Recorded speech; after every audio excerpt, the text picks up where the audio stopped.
Hello, good morning. എല്ലാവർക്കും കൃഷ്ണാസ് വേളിലേക്ക് സ്വാഗതം.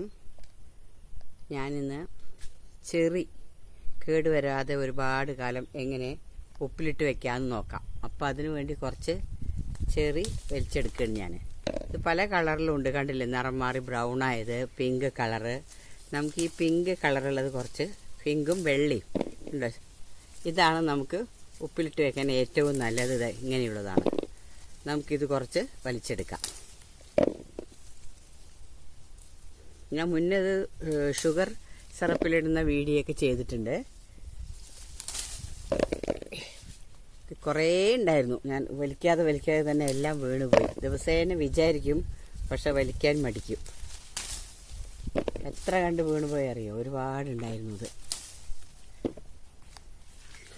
ഈ പ്രായത്തിൽ തന്നെ ഇതൊക്കെ ബ്രൗൺ കളറായി. ഇതൊക്കെ കേട്ടോ പഴുത്ത് വീഴാൻ തുടങ്ങിയതാ. ഈ പിങ്ക് കളറിൽ നമുക്ക് വലിച്ചാൽ ഉപ്പിലിട്ട് വെക്കാൻ വളരെ നല്ലതാണ്. നമുക്കിത് കുറച്ചിങ്ങനെ വലിച്ചെടുക്കാം. കുറച്ച് ഞാൻ എന്താ വലിച്ചെടുത്തിട്ട് വന്നിട്ടുണ്ട്. ഇത് പല കളറിൽ കണ്ടില്ലേ?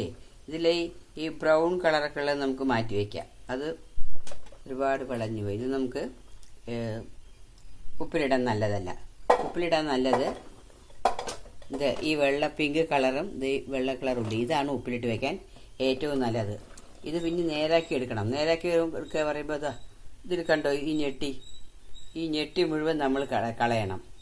ഈ ഞെട്ടി പൊട്ടിക്കുമ്പോൾ ഇതിൻ്റെ ഉള്ളിൽ നിന്നൊരു പാല് വരും. കാണുന്നുണ്ടോ നിൽക്കുക? ഈ പാല് ഇതൊരു അല്പം പശ കറിയുള്ള പാലാണ്. ഈ പാല് മുഴുവൻ നമ്മൾ കളയണം. ഞെട്ടി കളഞ്ഞ ശേഷം ഈ പാലൊക്കെ കളഞ്ഞ് നല്ല വെള്ളത്തിൽ കഴുകി ആദ്യം വൃത്തിയാക്കി എടുക്കണം. ഞാനൊന്ന് വൃത്തിയാക്കി എടുത്തിട്ട് വരാം. ഇതിൽ ബ്രൗൺ കളറിലുള്ളതിനെയൊക്കെ ഞാൻ മാറ്റി വെച്ചിട്ടുണ്ട്. ഇത് കുറച്ച് ബ്രൗൺ കളറായി. എന്നിട്ട് കുഴപ്പമില്ല, എന്നാലും ചിലപ്പോൾ കേട് വന്നാലോ എന്ന് പേടിച്ചിട്ട് അത് ഉപയോഗിക്കാറില്ല ഉപ്പിലിടാൻ. എന്നിട്ട് അത് മാത്രം ഞാൻ എല്ലാം ഞെട്ടി കളഞ്ഞ് നേരാക്കി എടുത്തിട്ടുണ്ട്. ഇനി എന്തെന്ന് വെച്ചാൽ കുറച്ച് നേരം ഇത് വെള്ളത്തിൽ ആ പാൽക്കറ ഇതാ കണ്ണുണ്ട് പാല് പോലെ. ഇത് ഈ കാണുന്നതൊക്കെ കറയാണ്. ഈ കറ മുഴുവൻ നമ്മൾ കഴുകി കളയണം. ഞാൻ മുഴുവൻ കറകളും ഒന്ന് കഴുകിയെടുത്തിട്ട് വരാം. 2-3 പ്രാവശ്യം തിരുമ്പി കഴുകണം. പാല് പോലെയുള്ള കറ പോകണമെങ്കിൽ. ഞാൻ വൃത്തിയാക്കിയിട്ട് വരാം. കഴുകി നേരെയൊക്കെ എടുത്ത് ചെറി ഞാൻ നല്ല വൃത്തിയുള്ളൊരു കോട്ടൺ തുണി കൊണ്ട് തുടച്ച് അതിലത്തെ ജലാംശം മുഴുവൻ കളഞ്ഞിട്ടുണ്ട്. കണ്ടില്ലേ? വൃത്തിയാക്കി എടുത്തിട്ടുണ്ട്. അതുപോലെ നമ്മളിത് ഉപ്പിലിട്ട് വെക്കുന്ന പാത്രങ്ങളും. ഇതൊരു ഭരണിയാണ്. ഇത് ഞാൻ കഴുകി വൃത്തിയാക്കി ഉണക്കിയെടുത്താണ്. ഇത് കാണുന്നത് ചളിയല്ല, അതിൻ്റെ ഔട്ടർ കവറിങ് ഒന്ന് പോയതാണ് തോന്നുന്നു. അതേപോലെ ഒരു കുപ്പി ഞാൻ എടുത്തിട്ടുണ്ട്. അതും ഞാൻ നേരത്തെ തന്നെ കഴുകി ഉണക്കിയെടുത്താണ്. രണ്ടിലും ജലാംശത്തിൻ്റെ അംശമൊന്നുമില്ല. ഇനി നമുക്ക് ഇത് അതിലേക്ക് ഇട്ട് കൊടുക്കാം കുറേശ്ശായിട്ട്.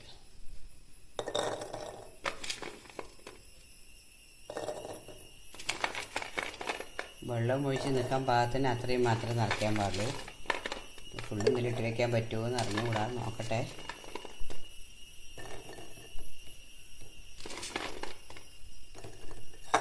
അതിലത്രയും മതി. ഇനി വെള്ളം കൂടി വരുമ്പോൾ അത് ഫില്ലാവും.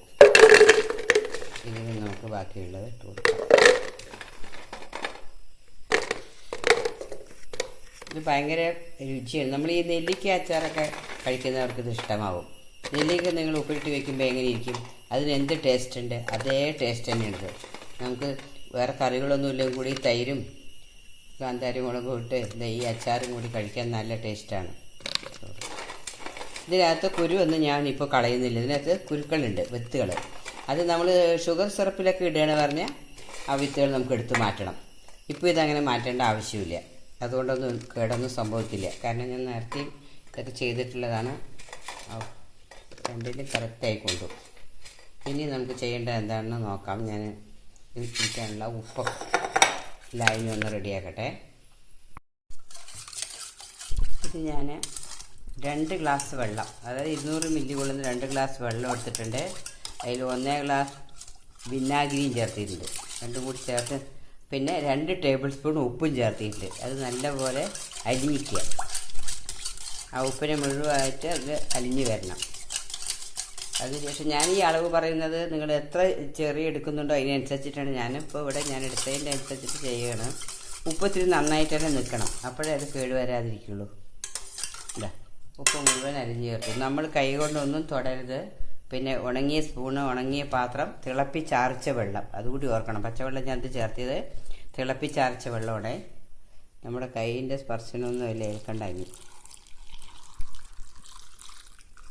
ഇതാ അങ്ങനെ മുകളിലേക്ക് നിൽക്കണം, നിറഞ്ഞിട്ട്.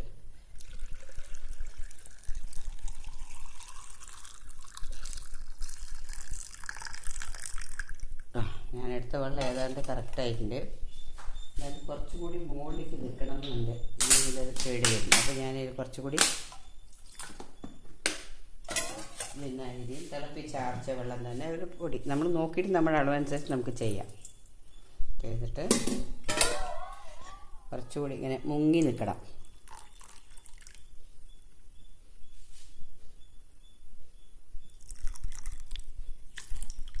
ഓക്കെ, കറക്റ്റായി.